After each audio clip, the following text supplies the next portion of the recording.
కేరళలోని వయనాడ్లో హింస ఏది మొత్తం ప్రాణాలు కోల్పోవడం ఇదంతా అక్కడ ప్రస్తుతం ఆర్మీ ఏర్పాటు చేసిన బ్రిడ్జి ప్లస్ ఆర్మీ వాళ్ళు గ్రౌండ్ లెవెల్లో చేస్తున్న పని ఎన్డీఆర్ఎఫ్ ఎస్డీఆర్ఎఫ్ బృందాలు చేస్తున్న ప్రయత్నం ఓ పక్క నడుస్తుంది. ఈలోపుగా గుజరాత్లో వరదలతో ప్రాణాలు కోల్పోవడం ఒక ఎత్తు అయితే కేదార్నాథ్ యాత్రను తాత్కాలిక నిలిపేశారు. కొండచర్లు విరిగిపడి 18 మంది గల్లంతయ్యారు.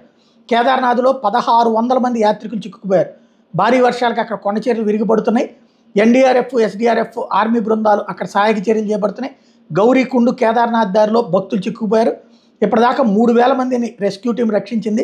గల్లంతైన వాళ్ళ కోసం హెలికాప్టర్లు డ్రోన్లతో గాలిస్తున్నారు సహాయక బృందాలు.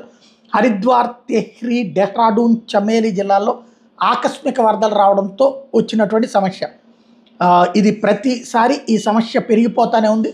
పరిష్కారం లేదు. జనం ఎక్కువ వెళ్తున్నారు. దానికి తగ్గట్టుగా అనుకోవడానికి ప్రకృతిని ఎవరం ఏమీ చేయలేము. అదే కారణమవుతుంది.